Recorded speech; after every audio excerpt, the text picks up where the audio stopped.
Madaling natalo ni Ming si Chiang Zai gamit lamang ang isang pitik ng daliri at sa simpleng galaw na ito ay agad niyang winasak ang napakalakas nitong atake dahilan upang manginig sa kaba ang kalaban. Inamin nito ang kanyang pagkatalo at pinahinto ang laban habang inuutusan ng susunod na lalaban na maghanda. Sa kanyang isipan ay malinaw ang pagkabigla dahil ang kanyang pinakamalakas na galaw ay nasira lamang sa isang pitik ng daliri at napagtanto niyang ang lahat ng elders na naririto ay kapantay lamang niya ng lakas kaya malabo na may makatalo sa batang ito at tiyak na lahat ay babagsak ng malubha. Sa kabila nito ay nanatiling kalmado ang ating bida at hinamon ng mga natitirang elders na agad nang umatake kung nais talaga nilang durugin ang kanyang katawan. Isa sa kanila ang sumulong na may kumpiyansa at nagpakita ng matinding intensyon na tapusin siya habang nagpaliwanag na hindi ginamit ni Chiang Zai ang kanyang buong lakas sa naunang laban dahil nais lamang nitong magpakita ng awa bilang kaibigan.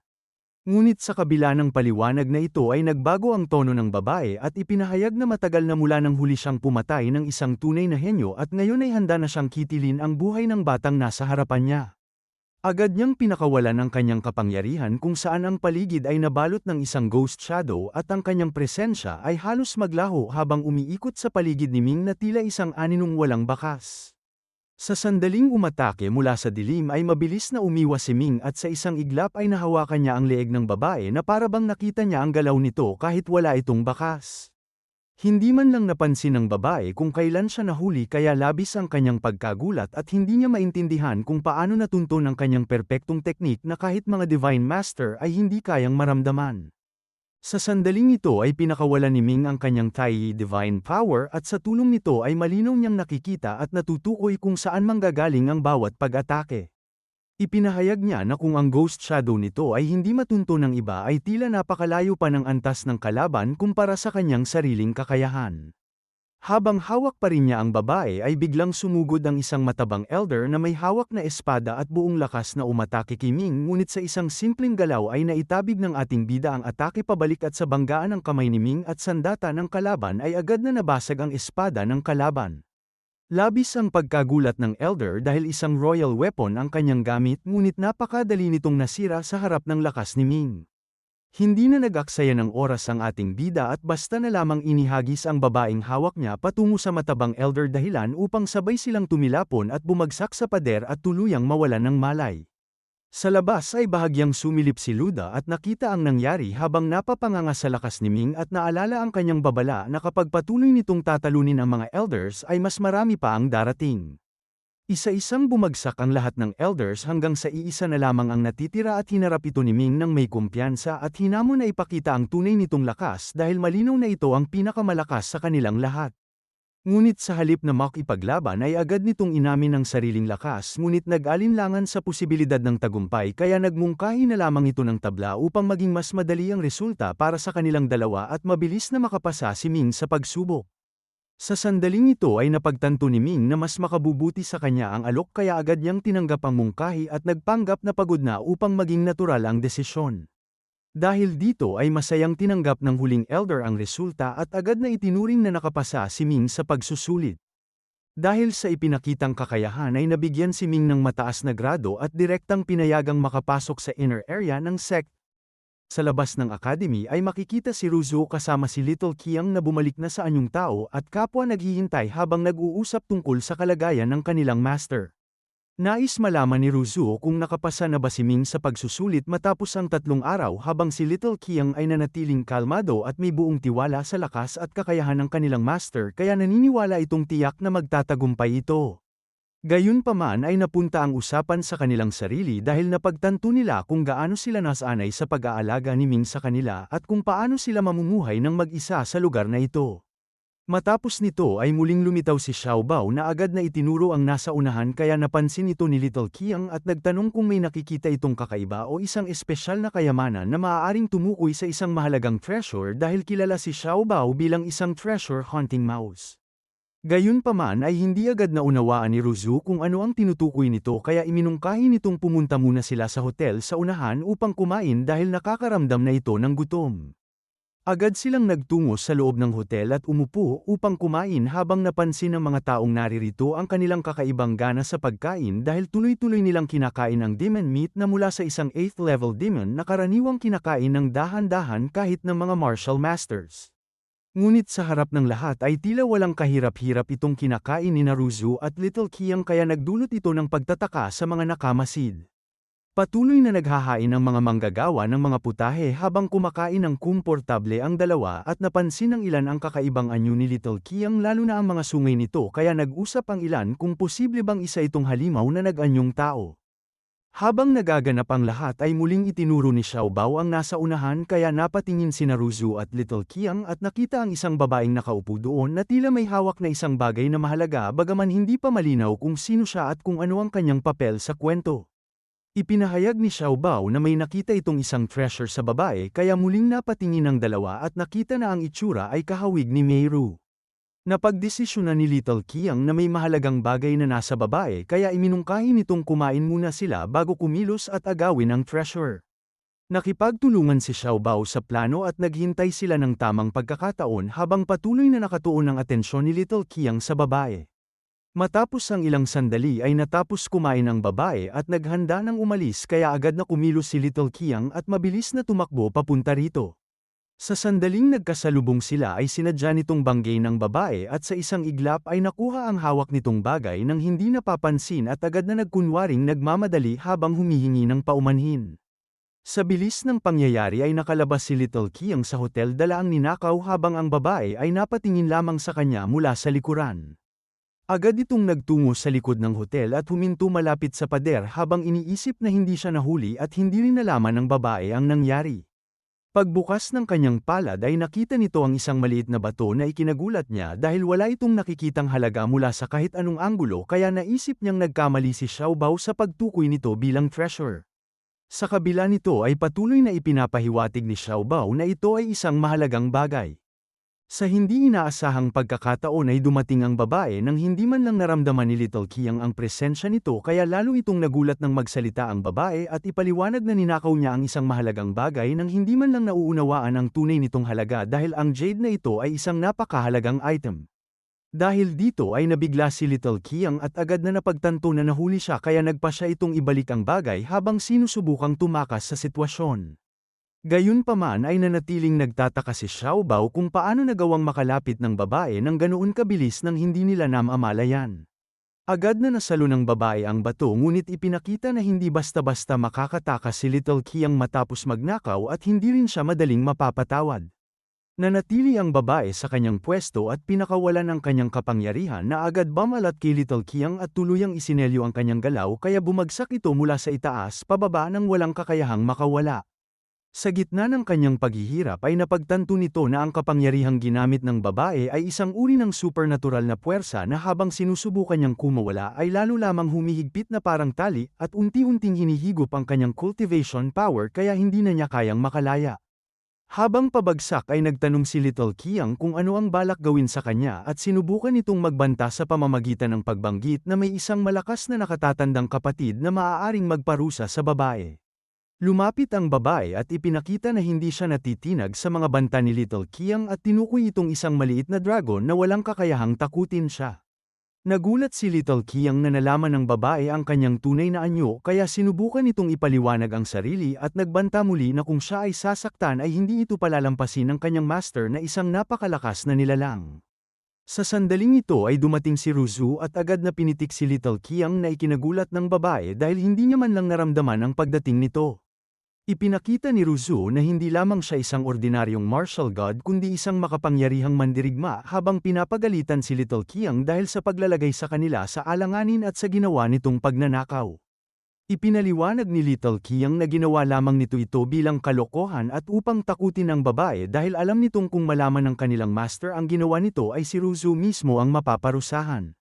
Gayunpaman ay hindi ito pinalampas ni Ruzu at patuloy itong pinarusahan habang ipinapaalala na mali ang kanyang ginawa at hindi na ito dapat ulitin lalo na ang pagnanakaw sa iba.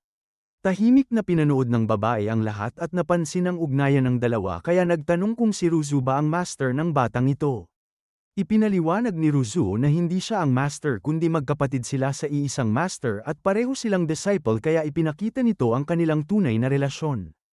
Ipinahayag ni Ruzu ang paghingi ng tawad para sa ginawa ni Little Qiang at humiling ng kapatawaran habang sinabi ng babae na naibalik na ang ninakaw kaya hindi na ito malaking usapin ngunit napansin nito ang kakaibang lakas ni Ruzu at nagulat na sa kabila ng kanyang kapangyarihan ay mayroon pa itong master kaya nais nitong makita kung sino ang taong ito dahil naniniwala itong isang napakalakas na master kung kaya niya maging disciple ang tulad ni Ruzu.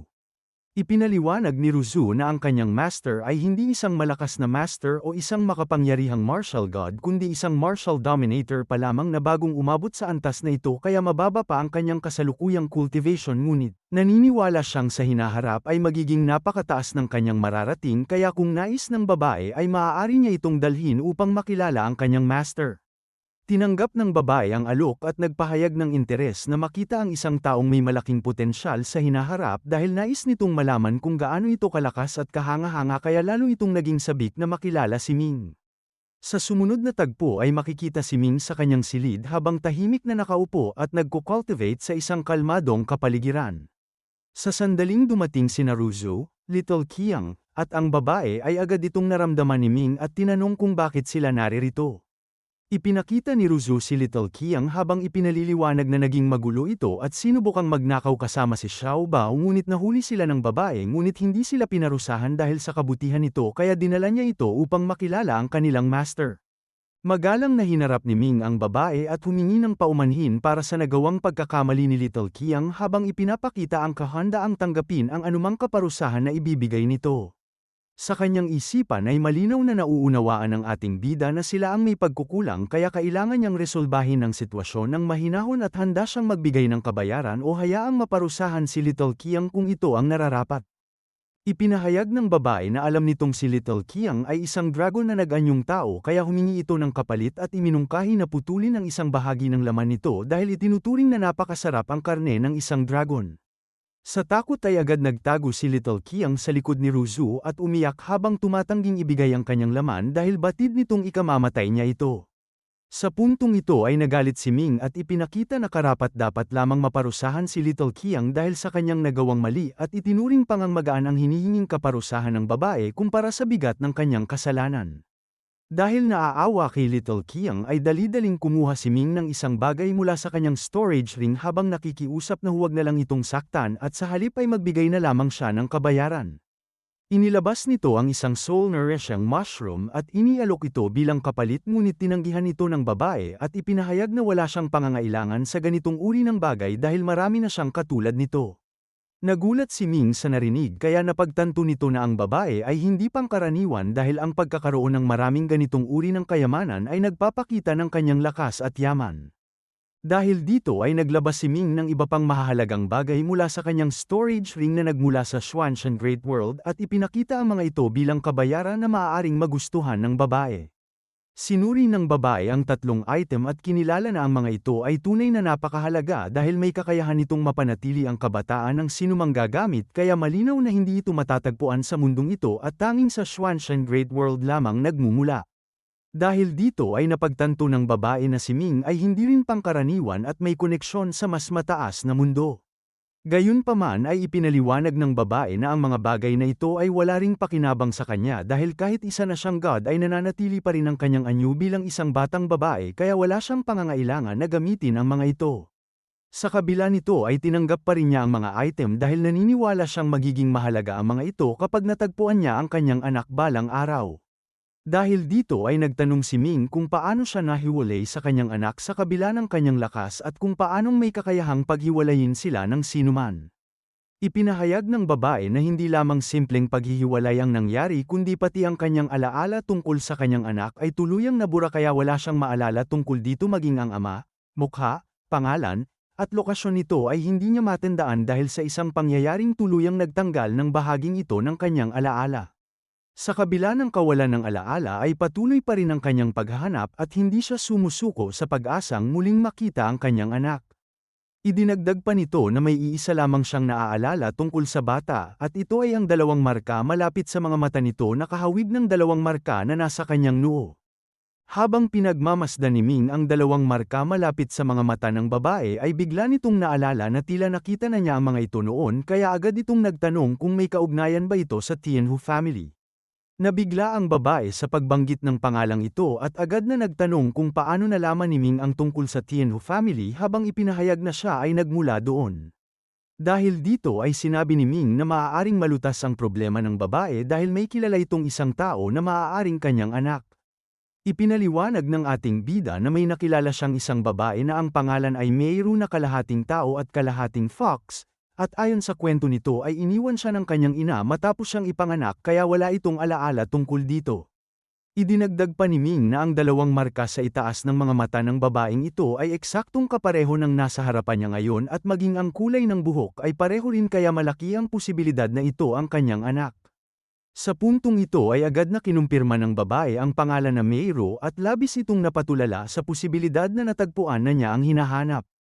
Agad itong nagtanong kung nasaan ang kanyang anak at kung ano pa ang nalalaman ni Ming tungkol dito kaya ikinwento ng ating bida ang lahat ng nangyari mula sa kanilang pagkikita hanggang sa pagtulong niya rito, kabilang ang pagbibigay ng isang sinaunang aklat upang makontrol nito ang kapangyarihang fox at matutunan ang espesyal na skill. Matapos marinig ang lahat ay labis na nagpasalamat ang babae at pinuri si Ming sa pagtulong nito sa kanyang anak habang kinilala ang kabutihan ng ating bida. Tumugon si Ming ng may kababang loob at ipinaliwanag na ginawa lamang niya ito dahil itinuturing niya si Mayro bilang isang kaibigan kaya natural lamang na tulungan niya ito sa abot ng kanyang makakaya. Gayunpaman ay hindi agad naniwala ang ina ni Mayro sa simpleng paliwanag na ito dahil para sa kanya ay hindi kayang gawin ng isang karaniwang kaibigan ang lahat ng nagawa ni Ming kaya lalo nitong pinahalagahan ang kanyang kabutihan. Pagkatapos nito ay ipinakilala ng babae ang kanyang sarili bilang si Bai Shaoling at isa siya sa 9 demon gods ng kontinente at kilala rin bilang isang Tianhu god.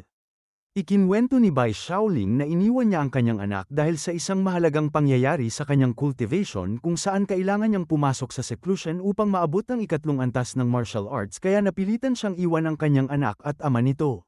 Dahil sa pangyayaring ito ay nawala rin ang kanyang alaala kaya hindi niya maalala ang lahat ng tungkol sa kanyang anak kahit pa ito ay labis na mahalaga sa kanya.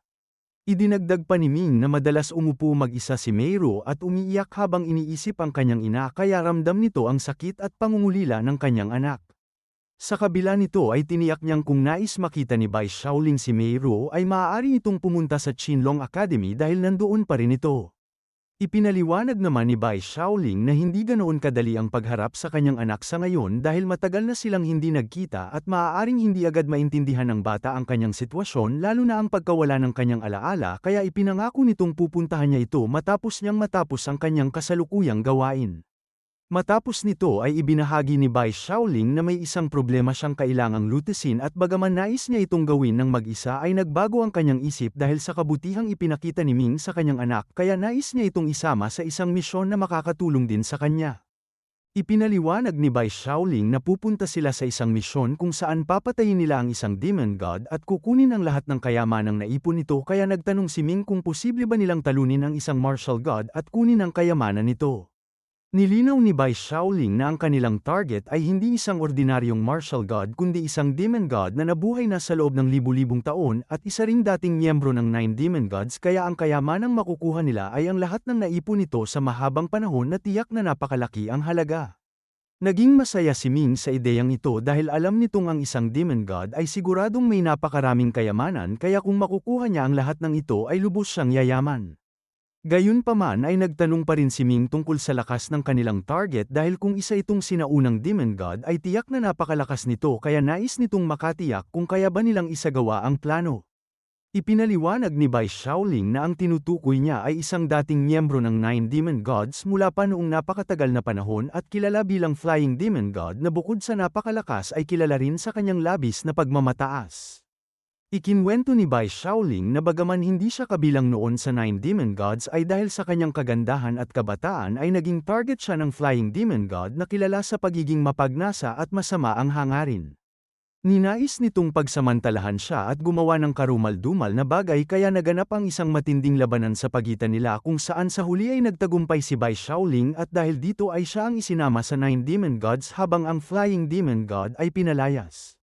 Mula noon ay nagtanim ng matinding galit ang Flying Demon God kay Bai Shaoling at itinuring niya itong mortal na kalaban kaya naghintay ito ng pagkakataon upang gantihan siya.